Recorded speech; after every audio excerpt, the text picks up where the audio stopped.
for people to be down there. But 100 Thieves, I feel like, are going to be okay with that. Drafting Ezreal here tells me that you probably are not going to be playing as heavily towards that lane. You just want to withstand it. Huhi on the TL just needed to really back it up. Instead, they don't. And sure, KazaLoLLCShighlights had a nice peel to actually prevent Tactical from going down, but it cost him his flash. It gets Tactical incredibly low with no health. That's going to hurt. The FBI. Yep, that was so good. W into E auto. No reason to Q. You're going to get the skills to land regardless because the E is heat-seeking. And KazaLoLLCShighlights just gets first. To do that, when you vault away, you can follow with the dice and actually potentially get an all-in or a good trade, or even just retreat back with it. It's amazing because like it's the very first emote. It's the one free emote everyone gets, and it's the default. And it's like, okay, people are going to get tired of it. And yet it just works so well. The passive aggressive just like gauntlet thumbs up is just pretty pog. Now ulti gonna come in, big bonk comes over the top, big damage. A heal puts him at 200. The flash is gonna get followed though. Alfari Dragon stacked 2 by 12 minutes is pretty outstanding. This is gonna put a lot of pressure onto the game overall. Gold lead still over 1,000 or about 1,000 100 Thieves way. And hey, at 22 minutes we could have a Dragon Soul. Also, hey, by the way, TF's gonna show up looking for the stun. Stopwatch for Santorin, who he wants to find something else. Santorin's going to get knocked up there by Nautilus ulti. And he, yes, flashless, as you called out, is just going to go down. FBI steals it away, gives the team a thumbs up, and it's like, yeah, dude, that's my gold. Yeah. So, really nice play. Actually able to punish Santorin cross map. Not sure if he would have been able to get out 100% if he had the flash, but at the very least, they are able to get something back. And now a nice engage here on that bot side. Big stun comes across from KazaLoLLCShighlights, the re-engage. FBI is just dead! Core's mechanics on point. Tacticals follow very good as well, but a second anchor toss means Huhi is not done with this fight. Closer can't get much more done. I love how action-packed this game is. Certainly there's a logic to the build and a logic in this comp, but one thing I do find interesting, and I don't know if you're really going to have this discussion for a lot longer in this game, is we do have a bit of a lull, is going to be a Moonstone tank, and that's just the champion you're picking. Or is it like, yeah, Lily's a good jungler, oh, well, now that we're in this game, I guess it's a Moonstone ult. He's gone. It does cost the ult out of closer as well, but that cooldown is much, much shorter than a 5-minute flash. Top lane turret going to fall as well. Do want to point out, Jensen did, in fact, solo the top lane turret. First turret of the game. Went to TL's mid laner up at top, mostly from their solo lanes, as their bot lane was mostly losing, from what I could tell. But, well, at a pretty good time, and we've got this push, and Jensen is low. Jensen is flashless, and Santorin flashes in for his own sleep, but might not find the rest of it. That axe slowing Alfari is a pretty big deal. This was going to be a 4-on-3. Renekton was seen in bot lane, Ezra was still in mid. They could have maybe tried to push through and find the rest of it, but the bird was slowed, could not find the vault, and 100 Thieves find themselves yet another kill. Yep, the axe slow is nice, but you just have to hit that Quinn at all. Oh, they're going in. Yep, vault! I love this! I love for that play. And now he's got Zhonya's, now he's TP'd into bot lane, so now he's here for the 5-on-5. Ezreal hits one, turret does drop in what I believe was the mid lane, and now the 5-on-5 can start. Santorin waiting around looking for his opening in. Nice scuttle pick up there. If closer lands the smite, it is Infernals over 100 Thieves. Anchor's not going to land, but Santorin's forced back. Has Zhonya's. Here comes the hard engage from Rel. Double stun comes across. Knock up there at FBI, but running out of health is Closer, and the jungler is dead. Hard engage comes across. They've traded junglers back and forth. It's a 2 for 2 so far. Alfari in the chase for Tamonte. Can't get that kill just yet. On the 3-on-3, though, another kill picked up for Team Liquid. They are winning this battle, and Huhi has nowhere to go. He will drop. Team Liquid will win this fight 4-2, and that Dragon will be easy as Alfari will claim that 4th and final kill. And we'll see how much more they can get off this because all their carries are still alive. So can they get some additional gold from some towers off the back end of this play? Team Liquid fighting that out very, very well. Santorin and KazaLoLLCShighlights do go down, but you keep the Rise, you keep the Quinn all safe, and they have so much damage kiting back and then being able to chase down multiple kills on the back end of this fight. It starts out here on the side. KazaLoLLCShighlights seeing an angle, 3 members stack up, flash over the wall, WR, tactical, ulting to a really great spot over the wall, so Olaf can't immediately get onto him, but he still has full access to deal damage in this fight, and he is constantly auto-attacking the entire time without really taking any return fire until the very end of it. They're able to clean up the fight. Someday died on the other side as he is fairly behind, and Stridebreaker is not going to have you being that tanky at this point in the game. Team Liquid needed to win that fight, and they did. But 100 Thieves will still have multiple chances to grab that soul for themselves. So TL have got to play a very buttoned-up game. You cannot afford mistakes around any of these Dragon Pits. You really can't. And all that's happened is, okay, a Dragon's picked up. Good job, TL. That is a positive. But the gold is still basically tied. And that means there's still going to be risk next time around. You have not you know, really turned the corner. That pressure is still there, and 100 Thieves can still fork your decision making. And now 100 Thieves going for an early Baron pickup. It's sub 24 minutes in. The vision is gone. And TL, you should know, wait, the entire team's in fog. There's the on the way ping. There's the Rise ulting to say, hey, wait, no, I see Baron. It's at 6K. We got to get around as well to stay safe. Still at half health, and that means, hey, mid's under fire. Mid's going to drop. And Team Liquid grow their gold lead to 1,000. Nicely done by them. You can see both 100 Thieves soul laners were down in that bot lane pushing there, so they take a tower for themselves, but they lose mid lane tower, and they've lost control of this Baron area. Alphari going to be pushing out top. We'll see who does base to actually answer that bottom lane wave, but just a slow arcane shift from FBI meant he got tagged by the Swirl Shield and had to expend that flash. Now they're looking, though, with the TF.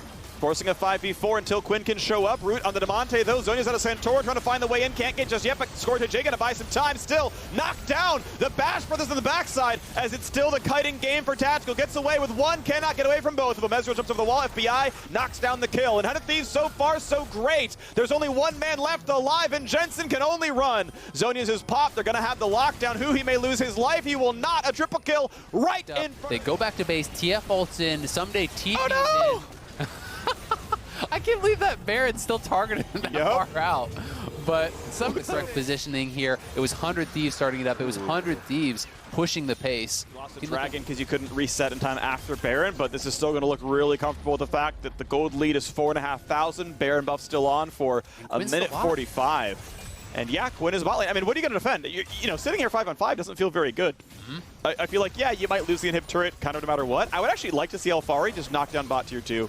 I think there's a consideration for just fully trading these objectives across the map, but who knows? Either way, I mean, they're still going to lose top inhibitor, so, you know, if you were going to do it at all, why not get a turret back for yourself? But maybe they go for the base itself, and if these are going to be threatening the Nexus, so during the Baron buff, they're going to force the 5-on-5. This is why Alphari has to come back at the end of the day. The turret's still at half HP. Those cannons really chunking away at it right now. It is getting very low, and a beautiful Ezreal ult.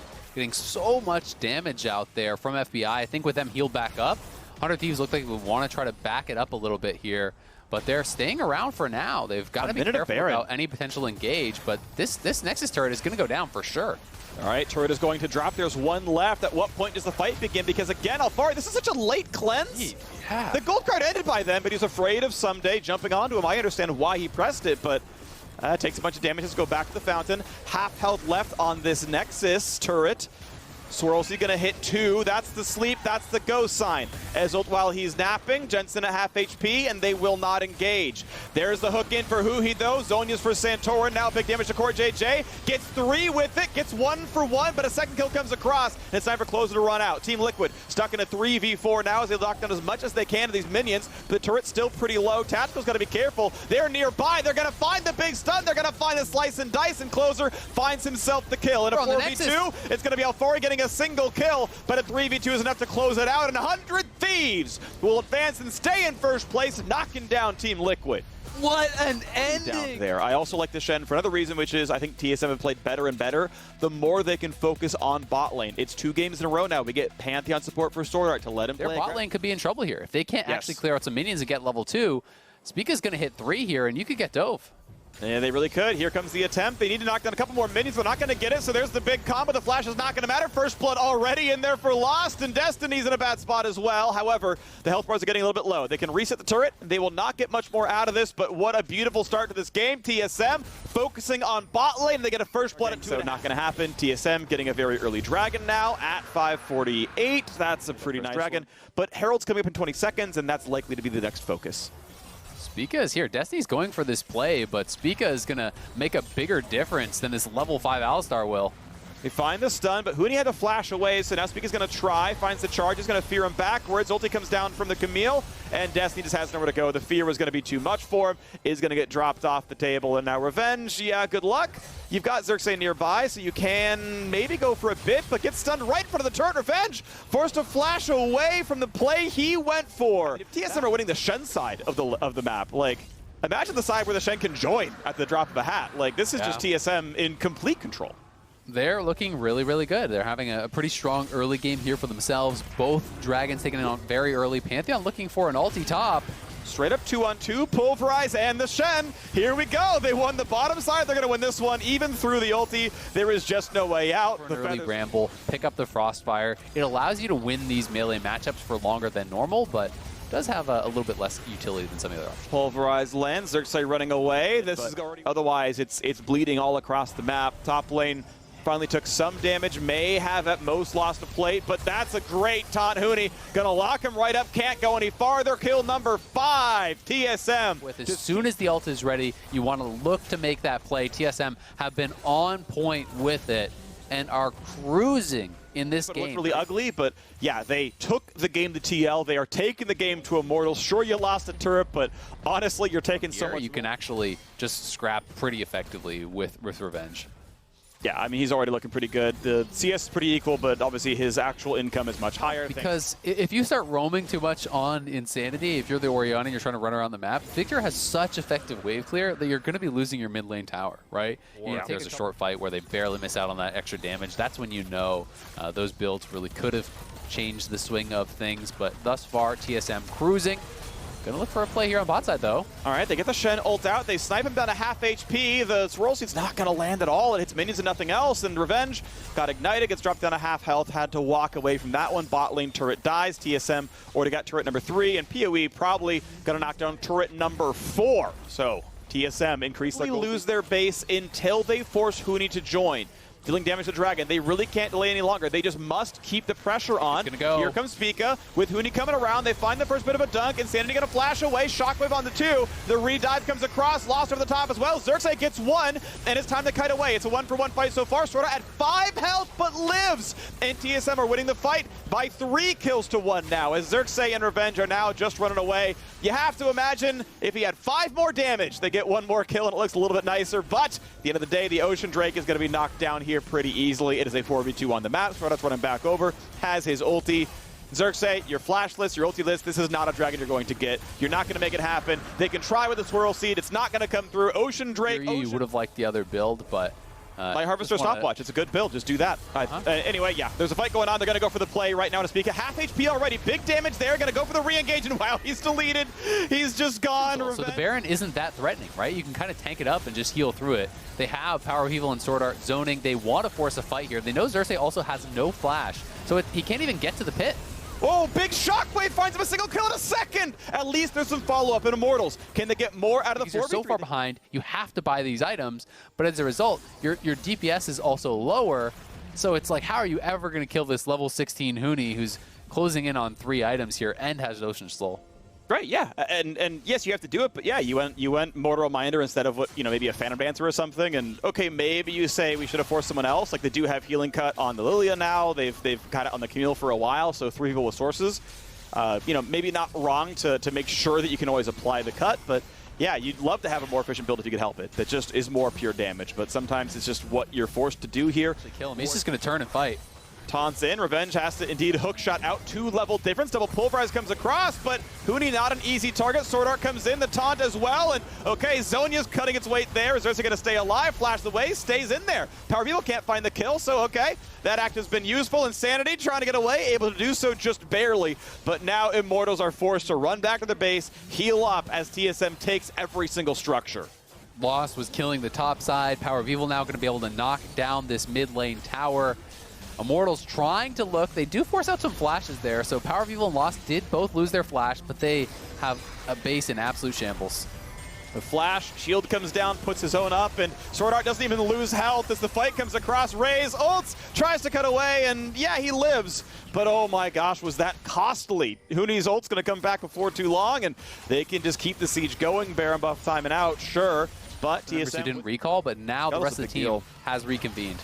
Getting that scuttle is such a big deal because it means they know what Immortals are up to the entire time. Going for the pick on Sword Art. They know the cooldowns are gone this time around, but they can't quite get into the fight. Pee-wee zones them out. Headbutt Pulve comes across to get a deletion. They get 1. They're looking for Huni now as well, but Speaking coming around the backhand side, looking for Xerxes. Shockwave not going to catch anything. It's a 2-for-1 so far. The re-engage finds a kill. 3-on-3, but Lost is here. He's already got a triple, and he's looking for the Quadra. Revenge is forced to flash away. The Devil for Insanity not enough to carry this fight. It's a 10,000 gold difference. There's minions inside the base, and the Ocean Soul standing back up. Revenge is going to die for this one, and this is TSM. Whoop, they get the snipe, they get the killer instinct, and Lost gets an unofficial Quadra, walked into the base. TSM with the Bud Light Ace going to take home a victory, a 3-0 weekend, and a 4-2 record puts him in third place. Nicely done, TSM. Back-to-back days, looking strong here. Looking proactive with the Shen ultimates, controlling the dragons, getting that soul. Really a great showing from them here today. And we saw them look from Illusion Lane. Well, it won't be the victor after all. Instead, we will have the Zoe picked up here for Dignitas, providing them with the much-needed magic damage this comp was lacking. Chicken camp control. This is it. Evil Genius is walking in, but Fake God is walking down. Dignitas is coming to collapse. It's more TPs breaking out. It's level 1 fight. Svenskeren has to flash away, trying to get all the way out of this one, staying alive, but Aphromoo is here. They're caught between a rock and a hard place, and it's first blood for Dignitas with the flash over the wall, follow from Fake God. He's going to get him even more impact, down to 100 HP. Where's the last bullet in his poor little Yordle back? One more auto attack will do it, but the blast cone's on the way, and Impact lives. Ezreal on the minimap immediately going for the bottom lane wave, and he did get to push it, so there's some... Oh, we are done. We are done. Svenskeren's going to drop, man. Look, as soon as we're back into the game, they're... Okay, Svenskeren's up here topside. He's trying to get back on the board. He knows Fake God has no flash any longer. The Eep comes down, the damage goes out. Disasters of the like, and since Impact ended up not dying in it, and the flash was blown, good heads-up play by Svenskeren to go punish one of the flashes that was used in the level 1. Dardoch now between two evil members. Oh, man, he tries to invade, he tries to get something, but all he does is give Svenskeren some pins. Ideas. Okay, Dardoch level 6, but still uninvolved. As Saligo throws out the Paddle Star, goes in, lands it onto Jizuke, nice. Forces the dash over the wall. As now the Kayn ulti's been used, Svenskeren's in danger, going back for the smite for the heal. But Dignitas has control over the objective. Fake God likely going to be killed here, tries to run away from the last auto attack. He is taken out by Jizuke. Aphromoos joined the fight here, throwing out the tongue, but not finding a lot as flashes come out from Dignitas over the wall, trying to get Saligo and Dardoch over to safety. Saligo is out, but Dardoch is still in a bit of danger. Nice sleep from Saligo, buying a little bit of extra time here for his jungler. Dardoch gets away underneath the tier 1 turret. Evil Geniuses might just continue to go after this. They know Dardoch has no ulti. There's no ulti, and the Gnar bar is up. Nope, never mind. It doesn't really matter. All right, okay. Down there, it doesn't look like there's a whole lot going on here. Best vision scores in the game are just Svenskeren and Neo so far, with Neo, of course, playing the role of the support down there during the laning phase. Fake got an impact in the 1v1. Fake God's taking a lot of damage, though. Nice combo coming out from Impact to take him down and get the solo kill. Factor here for Dig to try and get future saves, and he's actually getting someone to eat. Dardoch trying to make the play down here in the bottom lane. Doesn't get the ult off before Ignar flashes over the wall, which means Evil Geniuses can use that summoner spell on their support to properly disengage this. But now it's Dignitas looking to take down the Drake here. Svenskeren's still hanging around. Oh, nice escape there for Aphromoo and Neo, getting themselves out of danger as that Seraphine ulti flew in. But Evil Geniuses is not done. They're going right back to the Drake. They've got man advantage for now, 5 versus 3. But with the Gangplank ulti coming down, Svenskeren's got to be very concerned about his overall health pool. Dardoch still trying to frontline here, find a little bit of an opportunity for some damage. Sleepy Trouble Bubble marks Jizuke, but he will not be hit with a follow-up Paddle Star. Dragon is gone. The Eep takes care of it. Impact for them versus EG, and EG picking up the Dragon on top of their gold lead feels quite nice. I think that Kayn should be transforming. Oh, he is actually... yeah. What? Okay, wait, if this hits, it's the best play ever. If this hits, it's the best. Yes! At the hands of his tower, and gets cut out real quick.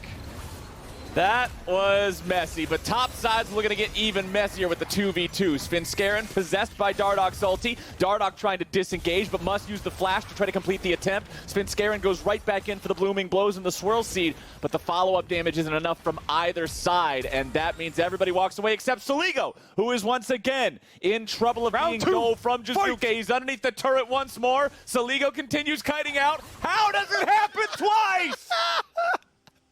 on. Well, Dardoch is involved. Still waiting to get that first item in there. Definitely is grabbing a kill on Neo as soon as the camera jumps down into the bottom lane. He is just gone. So the Senna's going to be turned it on. Ezreal no longer having to scale so hard. Fake God, though. Oh, Fake God getting hit there with the wallop means he's done. Impact on a killing spree now, too. Yeah, it's definitely a top die game. This game has had so many things, you know, ups and downs, laughing, crying, but one thing remains constant, Flowers, and that is Impact top die here. The gold lead that they had earlier and even continue building it up further, man. 2,000 gold's about to become 3 as Shelly collides with the tier 1 turret in the mid lane. Doesn't look like Dignitas is, wait, what? Was Neo's flash up from that? When we came out of the replay, his flash is up. I do not know specifically. I don't want to say it if I'm not 100% confident, but I'm 100% confident that Dardoch is 100% dead. Now, the sleep down onto Impact may just get a return kill here. Saligo will not find that one. Jizuke grabbing a little bit of damage here off the back end. Oh, no, poor little Gnar. He thought he got away, but he just runs out of the bush with 50 health and gets murdered as the sleep finds its way onto Seraphine. Here comes the damage to follow it up. She is gone. Afromu taking the kill credit as Dignitas pick themselves up a couple of kills off of the back end of losing their jungler. Now pressuring onto the tier 1 turret, trying to close that goal gap. And that's going to be 2 towers, Flowers, because Impact going down leaves Fake God alone on the top side. He finally answers back. Top tower is dead. Mid tower also falling here, so it's a huge... The team that's currently behind. We need to look for bubble positioning. Here's a fight, though. Oh, no, never mind. We got to fight instead. No time to talk about that. Scarin flashing over the wall, staying alive. Gangplank ulti going to be keeping some people away as Dardoch goes into the back line, goes right back out of that line, as now a bit more damage is coming down on the Dignitas. Neo going into the stasis, keeping himself alive as Impact's about to be shut down with the damage onto Jizuke, bringing another one in over to Dig. As a double kill for Saligo just spells a curtain call for Evil Geniuses. Outer turret there still, too. They have so much they can clean up on the map. And my goodness, they are playing so well around these sleep timings. Claw, close to, I would vote for Ghostblade. Because the most frustrating thing, oh, never mind. Oh, we don't have time to talk about it, my friend. Lilia is gone. Impact trying to escape now as the Gangplank ulti comes down and separates the rest of the team from him. Narbar is just about charged. Dignitas have to respect that one, but they don't really care too much, as the gobble from the Tom Kench keeps Dardoch safe from any sort of follow-up counterattack. Jizuke's jumping in there, going after Saligo yet again.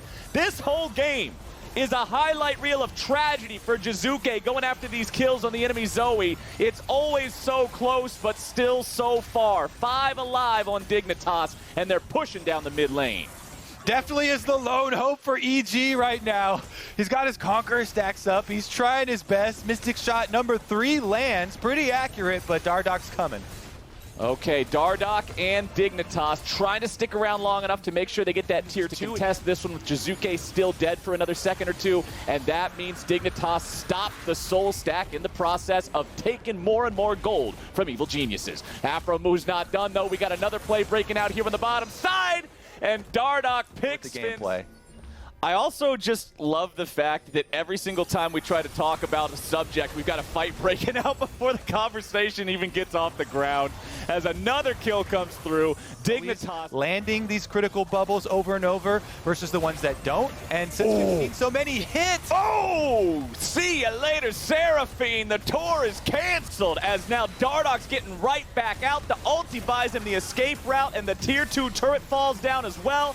Dignitas, they found themselves a kill. I know that nobody can be alone when Kayn and Zoe are still a factor, but the fact that everybody's still stuck together and they have to move over so slowly and methodically means Dig had to contest this one.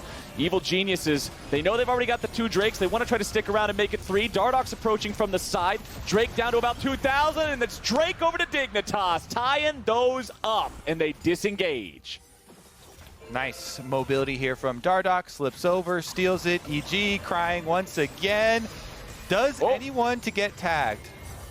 Fake God's still here on the front line. Saligo going unstoppable. Jizuke going back to the fountain. Definitely in a bad spot. Scarin's still alive, but not for long. Stepping forward just a little bit farther, trying to grab a kill. He's in the stasis, but he's gone, man. Double kill for Neo, and Dignitas gets themselves an ace for nothing. Bud Light ace for the big plays in the bottom lane. They aren't even walking towards the Baron here just yet. They're leaving Fake God to push down mid, realizing, okay, we can't just push to end right now. There's still a lot of stuff left in that enemy base. Let's just take Baron for free.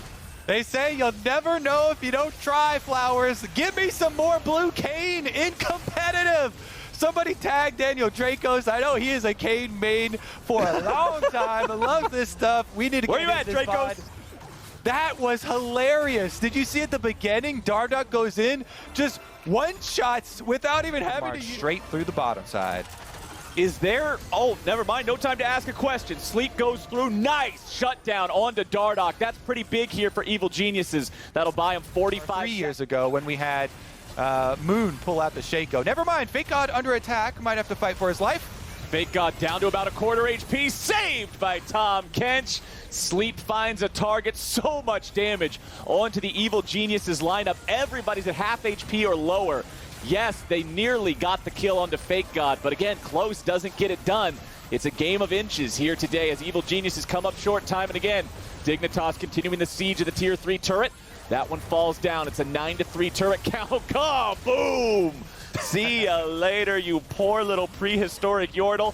As Gangplank just marches back up to the top side. Fake God wants to turn this one into a 3-inhib game. Jizuke moves forward to try to stop him however he can. Svenskeren also hanging around here, but it's so much that these guys have to deal with now. Svenskeren goes forward and he's gone. Neo is unstoppable. 1-8 for Svenskeren in this game. Neo continuing the chase, looking for one more auto on the Deathly, but they don't even need it. Dignitas, after an awesome fight, 20 minutes into the game, the next 12 minutes is just their highlight reel, and they take down EG. Because the picking thing flashes in and out, it was flashed out, so it didn't say picking, and I was confused. Flowers. You're clairvoyant. Give me the picking up the crab on the bottom side of the map. Now setting up for a play here in mid lane, going after Perks. First auto attack, second auto attack, flash follow-up, baby. Jose Diodo getting it done in the mid. Blabber's hanging around in the brush, but Diamond and Johnson do not want to give him a chance to go. Blabber goes in. Seismic shove comes out. Johnson gets away with the flash and the heal staying alive now as Vulcan nearly dies. The Ignite's still going, and Diamond gets the kill. Even in jungle, when junglers come up there. So that is going to be a very big advantage in this matchup. Flash, here we go, Perks. Oh, Perks getting flashed on, and he's dead again. Start up the Rift Herald with the help of Sven and Vulcan, who are in this top half of the map. Licorice is very far forward, and Vulcan's coming in looking to make the play. Headbutt pulverized into the cast, makes it impossible to miss, and Licorice is down. They give the kill over to Sven. Needed to get some gold back into this because FlyQuest are not going to let up on their pressure. They just rotate right back down, take up the dragon in exchange for that Rift Herald, and Cloud9 will use it to catch right back up in gold. But FlyQuest will retain that dragon lead and have eyes towards the bottom quadrant. Jose counter jungling right now. And they even are kind of threatening towards Perks, who has flash backup, so much safer target. They actually called down Johnson to rotate over for the dragon, so FlyQuest rack it up, and that is an ocean. I'm just waiting for that pincer move, because if you get a flank from either him or Fudge, or even just a deep ward behind these control wards, they can pull it off. Or, hey, Blabber. Whoa, Blabber going in, man. Not afraid to ride the wall to stop Licorice's escape. They know that he used the flash to try to get away from the Gragas ulti in the bottom lane. He is vulnerable now, and Fudge goes in with the big belly to execute as many minions as possible. Just continues clearing out the next minion wave himself. And now those caster minions are about to die. Perks can just finish up his farm in there. One lone caster minion. A lot of pretty safe options from them. Let's see if they can actually force something around this time. Vulcan's going in, but a lot of damage returning now as Diamond is about to die at the onset of the fight, but he lives just long enough. Perks ends up grabbing the kill on that, but they trade back their own support. Licorice going after Perks off to the south as the 3v3 keeps on going up there back in the mid lane. Licorice still looking for the damage. Rift Herald summoned up for some reason. We also still got Perks running away, somehow staying alive. Shelly's marching down mid. Run, Shelly, run! Get in there! Charge! Take for FlyQuest, get extra control over this bottom side river. Diamond still with no ulti recharge just yet. Might have ourselves a smite fight. Diamond flashing away, staying alive. Jose Diodo grabbing the dragon here for his team. Now 20 minutes on the clock as Diamond tries to walk away. FlyQuest wants to disengage. Diamond likely to die here at the very start. There you go. Fudge picking that one up. Vulcan goes in looking to tank everybody here, throwing Palafox into a bad spot, and Blabber grabs a kill on him. Johnson tries to jump in, picks up one on Vulcan, but the trade back is way too powerful. Cloud9 disintegrates FlyQuest in their entirety. That'll be a Baron. Lines there behind Cloud9 that they just turn on him. I really like this play. All the members saying, hey, you're finally going to get above 800. And it is well above 800, my friend. 5,000. Ooh, this is a scary place for FlyQuest. Look at the vision control they got, Kobe. They're making sure that nobody from FlyQuest is safe or confident marching through this jungle. Yeah, that tower long range. You know, hit him right with the center bullseye there. That could be the counterpunch for FlyQuest. It's definitely a hard situation, though. You know, Cloud9 had that dragon because Cloud9 will break right into your base. The mid wave is already there. They're circling around bottom. Can they get Johnson out? I don't think they're worried about breaking the base. They're worried about breaking their face. Johnson's caught out. The damage goes through, and Vulcan's got the kill. Diamond stuck in the middle of the entirety of the Cloud9 team. Licorice is following suit. Everybody line up, single file. Welcome to Cloud9's Sven's on a kill. Got a plan. Hide on bush. It's very Hide on scary bush, here. Go home. That's the plan. You can't do anything else. Anticlimactic hide on bush. It is going to be Cloud9 taking that one up, though. They get right through Tristana. Explosive shot on that tower. Let me tell you, the spoilers, it go boom. Phenomenal. No one's been able to taste it. 0 deaths here, while you know, Cloud9 been eating licorice all day, every day of the week. No flash on him again. Baron burning down. Do they actually turn? They could go for the burn here. Jose! Oh, here they go. Jose Dioto's in the pit, but it's still secured by Blabber. I love the fact that Jose tried to go for it. You have to in these situations, but it doesn't work out. C9 has the control. You saw Jose's smite come down a little bit early. He still had a couple hundred HP remaining. Sven's on a rampage as Diamond has to flash away from the seismic shove to stay alive. Enemy jungler and mid laner are down. Bottom inhibitor exposed, as you already mentioned previously. Vulcan going over the wall here with Blabber looking to set up yet another kill. Cloud9 is the kind of team that goes in 2v3 over the enemy base wall with a blast cone and lives to tell the tale. Vulcan's providing the CC and the rest of the squad's here with the damage. There it is. Double kill for Blabber. Ace for Sven. And Cloud9's got nothing left to do but walk it in. Sorry, not sorry, as Cloud9 take down Licorice again. Angry Bee is at it. These Nexus turrets don't stand a chance. Good luck, Jose. There it is, man. That's the end of the game. Perks is just making sure Jose Dioto does not leave those steps. Perks dies there at the very end, but I don't think he was ever much of a KDA player anyway. Sven and the rest of Cloud9 have more than enough firepower to take this one down, and as close as it was at the start, man, once Cloud9 turned it on, it did not turn off. 16-6. Guardians would have liked to have for themselves.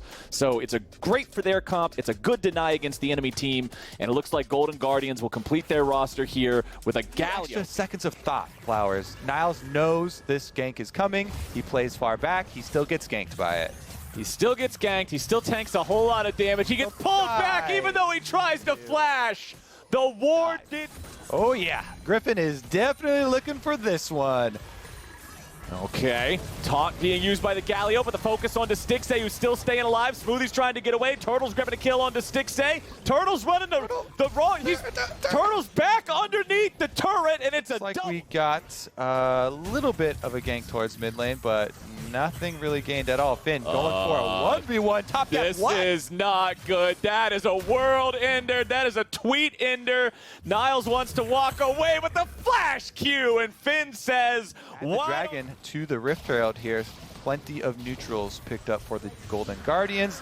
That also means with the activation. Stabilize things here a little bit as CLG is coming back to the bottom lane. Tier 1 turret making a 4-man play this time. Stixxay's getting away. Newbie's tanking it up. Griffin's still somehow alive. Wild Turtle falls again. CLG. Kaisa back in mid lane. Things are even. Top lane, Niles still only 10 behind despite the couple of deaths. Team fight breaking out here on the bottom side. River Smoothie tanking up at the start, but the Leona ulti will not find anything on the back end. A Blaze Olive having a flash flash away. Finn has arrived here with a World Ender. The heal to keep him hasted up. He wants to continue the chase. He flashes forward to make it happen. A Blaze Olive still under fire, but the Q2 plus auto can make his efforts rewarded here. Dragon should be picked up as Turtle finishes off the tower too. Finn is tired of having a winless record. Wanting to prevent Golden Guardians from stacking up a second one. No problem getting that done right there. And there you go, 4-3. The kill leader on the team. I deserve the blue buff. Thank you very much, Finn. CLG, though, this is what we're looking for. The risk management. They don't overforce tower. Continuing to try to fish for some poke here. Paddlestar won't quite find the mark. But Shelly is summoned up in the mid lane. And with the turret already below half HP, that should be a pretty easy turret take here for these guys. They might get it before she even loses HP on the headbutt, yeah. So it'll be super easy to escort Shelly forward onto this tier 2 turret. Wild Turtle jumping in front here, just trying to zone Golden Guardians away, give the Rift Herald that room. 3/4 of the HP down, tier 2 turret under siege. Golden Guardians still without a single turret of their own, and a nice engage coming out from Griffin means they pick up Iconic on the back end of the play. CLG have things going their way here in the mid game. Beautiful. And the point about not losing confidence in your Gragas, in your Leona, is so key there. Griffin goes for the flash play, even with the flash from Iconic. Perfect knockback, gets the flowers for CLG thus far, like the recovery from them. Finn's teleport and make a nice counter punch here for themselves. See if they can actually finish it off, cash in on some gold. That would be very nice in trying to set themselves up for another fight, because they don't have to risk the game on the next dragon. 30 seconds ahead of time, and they do have presence around it first, so you can look for your Syndra stuns, fish around. If one does not land, then try and disengage. Oh, the flank teleport. Oh. It is starting up here with the Aatrox moving in. Finn wants to cut off the escape route. Paddlestar's going down. Leona ulti coming through. Finn eating some damage and wants to disengage it. Griffin with a nice flash engage. Stixxay's under threat with the damage and CC follow-up as Turtle goes behind enemy lines and takes out the enemy marksman. Niles is trying to stand and fight, but good night. The boy is already gone, man. Double kill over the Wild Turtle. CLG pick up 3. That's going to be a completion, and Zoe gets to pick up all the flashes as well, get right back over to that Baron. 20 seconds left on Stixxay and 30 plus on the solo lanes for Golden Guardians. Means that it's going to be an easy dragon pickup here for CLG, setting up themselves up for Soul Point. And it's been so treacherous for them in the past. Spirit Visage now completed for Finn as well, recognizing that the AP damage from the Syndra might be the only thing that could burst him down through his tank ability. As a TP showing up, but the TP's not in time. A Blaze Olive is already dead. Newbie tries to walk away, but he's stuck in the middle of everybody from CLG. Stixxay wants to go for an outplay, and yes, he makes it a 1-for-1. Importantly, he takes down the enemy jungler. So that means that if CLG does want to go for the Baron, they will not have the smite to secure it. Iconic is still alive here on the map. Finn says, I don't care about fighting 1v2, I'll take you both on. Zoning Niles and Iconic away while the rest of CLG are working on the Baron. RJS moving over to help Finn and make sure these guys can't do anything about it. Smoothie's down to 400 HP. The Gangplank ulti bringing Baron lower and lower along with the DPS from the CLG players. Iconic still looking for an opportunity, an angle, some sort of a way to get in here. But the Baron is secured and they get the follow-up kill on the Niles. I trade my life and take down Griffin. Not going to be the case, though, because Finn locks all doors. He's now level 18, maxed out. Holy cow. I guess the silver lining for Golden Guardians, Finn can't gain any more levels. When that is the silver lining, man, you know that things are a rough time. As Golden Guardians tries to defend, a Blaze Olive not going to be hit. That was not the right engage. Griffin, he sees an angle, but he didn't calculate it correctly. He gets out with Guardian still sticking around. They know that there's 4 seconds left on that Infernal Drake, and it's Soul if Counter Logic Gaming gets it. It's kind of dangerous walking around, too. Nice little snare. Okay, Stixxay barely alive, 100 HP left and ready to go. Smoothie still chasing after him, looking to grab the kill, and there you go. Enemy AD carried down. Counter Logic Gaming with a double kill on their mid laner. Wild Turtle just spinning around like crazy in the bottom lane as RJS goes over the wall with Finn right next to him. Make it a triple for RJS on the Zoe. Make it a Dragon Soul as well. They can go back and pick up that Infernal, or they could end the game. Congratulations to CLG! There are only 2 Golden Guardians members standing between them and making it a tie at the bottom of the standings. Oh man, CLG on the Nexus turrets, trying to end this when you still got 10 seconds before a Blaze Olive is back into the picture. Newbie is down. We can say the same thing for Niles. CLG, nobody beats them 6 times in a row, baby. They are on the board to wrap up week 2. This severely hurts